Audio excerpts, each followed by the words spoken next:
All right, guys, how's it going? So, they're already sticking the boot in. He hasn't even kicked a ball yet. This story is about Trent. Trent Alexander-Arnold. Now, it's in Sport, which is a pro-Barcelona publication, but the journalist is in Madrid.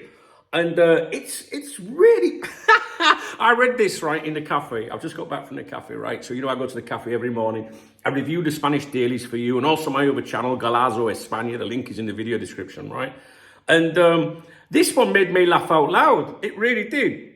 There's another article about Trent today as well, which will probably be in another video, otherwise this will be really long. I'm going to go through the entire article for you so you can see the exact tone, right?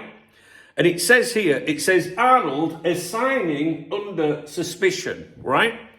It says his arrival has been known for months in the dressing room, but it's been met with indifference, right? And it says, what is wrong with me today? Alexander-Arnold's defensive qualities, as Rafa Benitez would say, quality, for sure, qualities, leave many doubts inside the Madrid dressing room. The English player, who will play in the Club World Cup with Real Madrid after a €2 million payment, not confirmed that, guys, that's just, that's this journalist's opinion, arrives with the label of right back, a position in which he is not exactly reliable. No one questions his skill on the ball or his attacking ability, but defensively, he leaves much to be desired. Trent Alexander-Arnold, 26, has announced on his social media that he's leaving Liverpool in search of new challenges. Quote, people won't be happy with the decision, but I feel it's something I have to do on my journey and in my career, said the player in his farewell message to the Anfield faithful. His departure didn't come as a shock to anyone on the red side of the Mersey, though he picked a poor moment to announce it just after two key players, Salah and Van Dijk, confirmed their contract renewals. Alexander-Arnold's next chapter, a poorly kept secret, lies at the Santiago Bernabeu, where he will officially become a Real Madrid player in the coming days. He notably left that part out of the video he shared with Liverpool fans, seemingly hoping for a softer response to his imminent exit. And now, the next tagline, little sub-headline, if you like, in capital letters says, indifference. Alexander-Arnold's arrival has been known in the Madrid dressing room for months. The reaction? Indifference and suspicion. He's coming to fill the position that has caused Madrid the most problems this season, right back. But when his name was brought up by the club executives, Carlo Ancelotti didn't show any enthusiasm, as Arnold isn't the type of player the coach wants. Madrid need to stop the defensive bleeding caused by Dani Carvajal's absence, and Arnold is an attack-minded wing-back who often leaves his flank exposed, playing more as a midfielder than a defender. Last summer, Ancelotti was already clear, quote, we've got too many attackers and not enough defenders.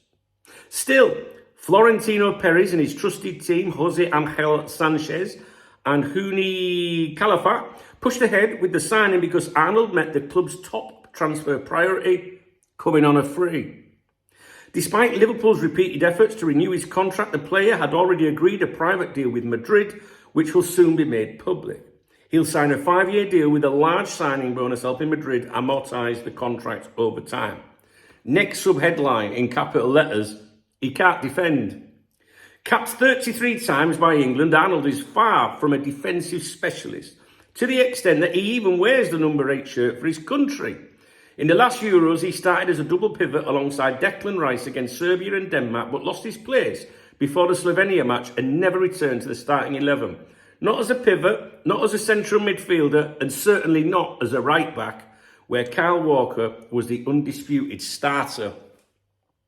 On top of the sporting concerns, there's a rumour within the squad and club offices that Madrid's real motive for signing Arnold includes helping Jude Bellingham, who has seemed more quiet and isolated this season than in his debut year. That's interesting, isn't it? The idea is that Arnold's arrival might offer companionship more than anything, a depth signing rather than a real solution to the right-back problem.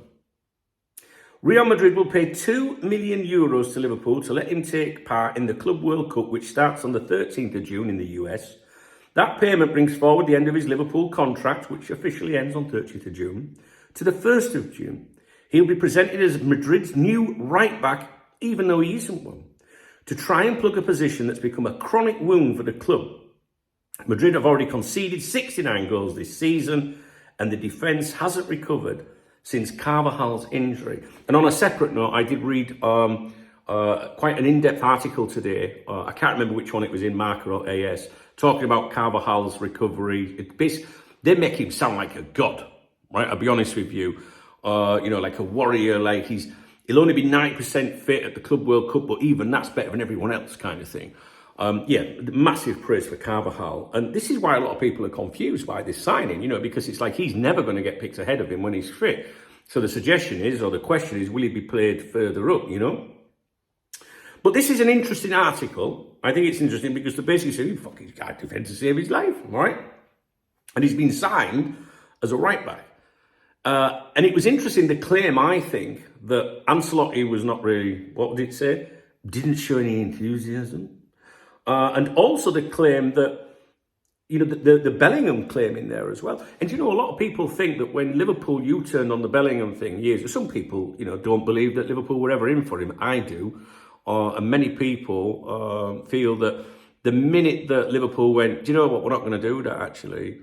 That was not only when Jurgen Klopp apparently said, that everyone said that, not everyone, that's an exaggeration. I'm starting to sound like I'm writing an exclusive. A lot of people that I know at the time said, that's Trent gone, the minute that happened, right? And here they are suggesting that this is part of the reason why Real Madrid want him there, because Bellingham is a superstar. I don't know whether you would believe that or not, but I'm just running it past you. And I'm basically saying to you, look, I want to say it's the Spanish media, but it's the Catalan media. Do you know what I mean? And from living here, 17, 18 years, however long I've been here, when I've spoke to people, they'll go, they're not Spanish, they're fucking not one of us, sort of thing. Do you know what I mean? But it's a journalist that's based in Madrid. So I just thought I'd run it by you, leave it with you. I do have another update about Trent. I was going to say Trent. See, next season, right? I've been saying this for ages. We're going to have a feature on it. I was going to call it Trent Watch, right? But the guys on here, my live stream said, especially Trunks, he said, no, call it Trent. And then someone on here said yesterday, you call it Traitor Trent, and I'm unsubscribing. So I'm definitely going to call it Traitor Trent. Just a bit of banter on that, innit? And there'll be people going, he's not one of ours now, we don't want to know anymore. Well, then don't watch the videos that are prefixed that. That'll be my thing. Because I'm really interested to see what happens. I read this article, and even though it's the Barcelona media, right, I read that and thought, he's making the biggest mistake of his life.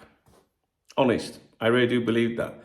And there has been questions about him before from the Real Madrid media, the Madrid-based media, without that. I mean, the journalists, Madrid here.